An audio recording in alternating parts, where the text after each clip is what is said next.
And we're back. And we're back. And we're back with the LMS Show. We're back. And we're back. Okay, welcome back, everybody. Hey!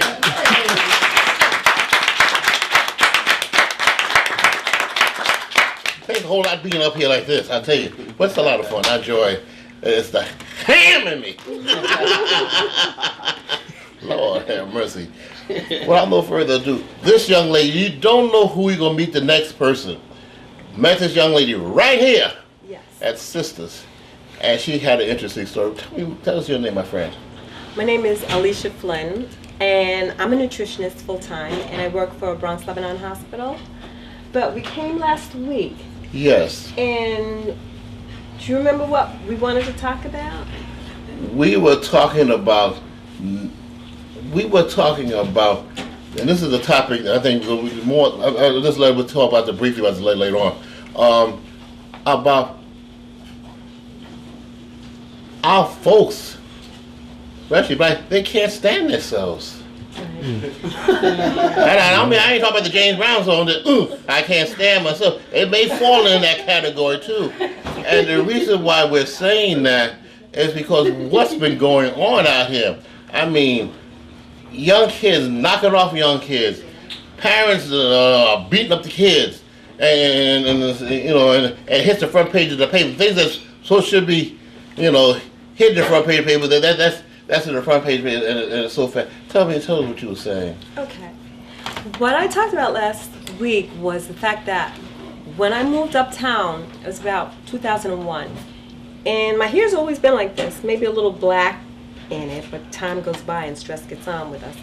But I started getting feedback from people, and I wasn't looking for it, but here the Dominican Americans were looking, and they were like, pelo malo, malo. And I'm like, okay, pelo malo. Bad hair, okay.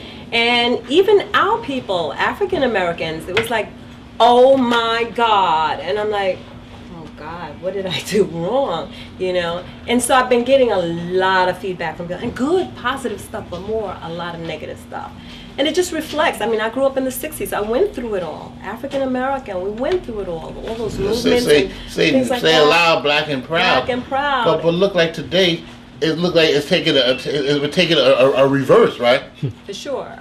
And I'm like, wait a minute. And now I'm starting to see people 10 years later, all right, letting things natural happen to their hair. Now I'm getting Dominican Americans walking. I'm like, how did you meet her? How did you do that? What happened? How what did you use? And I'm like, okay. We're not to advertise on the air, folks. But no, I'm not. But you developed some kind, and in fact, I think someone had found it that it was they were selling right here in the store, right? Yes, it was the product that I developed. Right. It was a gel, simply because I think people need to begin to understand. I didn't realize that if we put the 60s down, we'd forget the whole thing and what we all went through and the pain. When you tell me pelo malo, you hurt my feelings.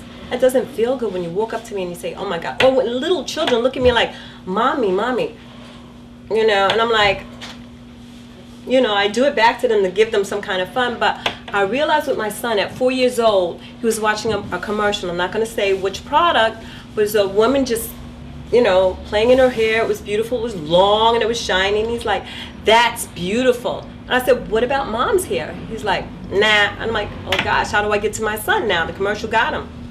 And it was hard to do, but I think it's time to get back into who we are. And I looked through Malcolm's speeches, and I remember one thing Malcolm said, May 22nd, 1962, who made you hate yourself? Who made you hate the color of your skin? Who made you hate the texture of your hair? Just the who made you hate yourself speech. Please Google it, get back into it, all right? Because that started something. It started us questioning, who did? Where did this come from? Because when we were born, we came here very natural.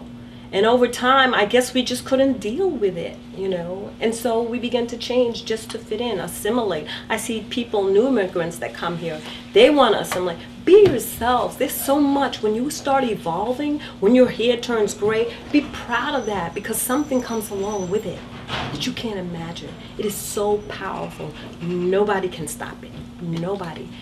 Everybody's an individual, and everybody has something to offer, okay? But to let yourself evolve into that greatness is phenomenal. It's something that you carry the torch and you pass it on. Give her a big hand. Yeah. Okay, now we're gonna be talking more about at a later date. You have a letter now. Usually, come around to politicians, LMS Show. There's off limits politicians and other people, but we make an exception on this one. This is an issue. If politicians have an issue, which I agree with, I don't care what side of the aisle they're on, I'll go along with it. If they're conservative or liberal, whatever, if it sounds good, I'll jump at it. This is obesity, and you wrote a letter to, as of this tape, because we run the show forever and ever, Michelle Obama. Yes, I did. And what happened? She replied, and I was shocked. Okay. We all saw her run across the field, the White House lawn. All right. We saw her jump rope.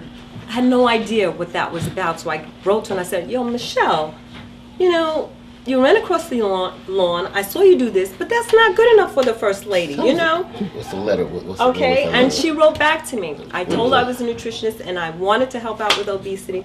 And let me try to read you the letter. This is White House stationery, okay? It's awesome. And she'll write back to you if you write it. But the letter, she addressed me. She said, "Thank you, dear Ms. Flynn. Thank you for offering to help the First Lady in the fight against childhood obesity. We will be enlisting the help of a variety of people across the country in months and years ahead. And we are excited by the groundswell of support we have received on this issue. I want to assure you that your letter and contact information will be kept on file in our office should the opportunity to collaborate arise in the future.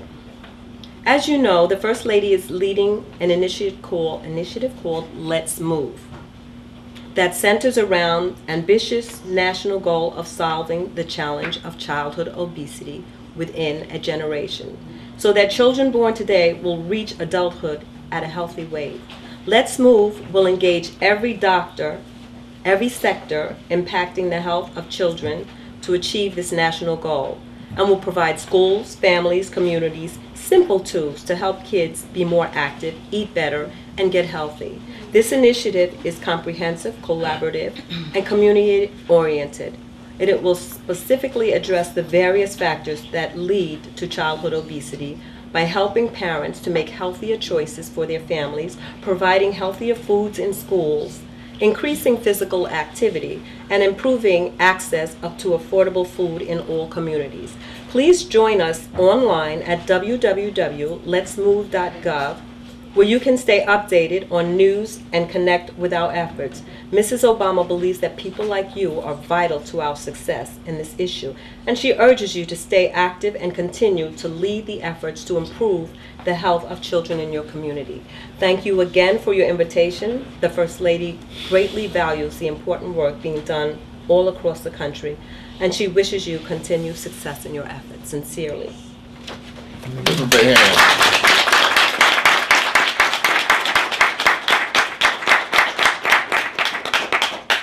No matter what side of the aisle we're on, if you're a Republican, Democrat, Tea Party hangouts, or whatever, whatever you are, or coffee bag hangout, I don't know what's going on out here today. This is a problem that we really have to tackle, especially among our young. Maybe they say we get older, is another story. But when you're young, among young people, I think one of the things that we're going to have to get away from, we're on the clock right now, is that these video games, for heaven's sake, oh my, people, they're not moving. No. They're sitting there playing this all day long. There's no, you can't move your body, if you're doing all this all day, right? It's true. But another thing is, there's not enough activity in school. Well, we're going to do that on another show. Okay. Because I think that's very important too. Because I agree 1,000%. Because I see kids hanging out all over the place, and then I say, well, and then you get a problem where you get the police, and the police move them out.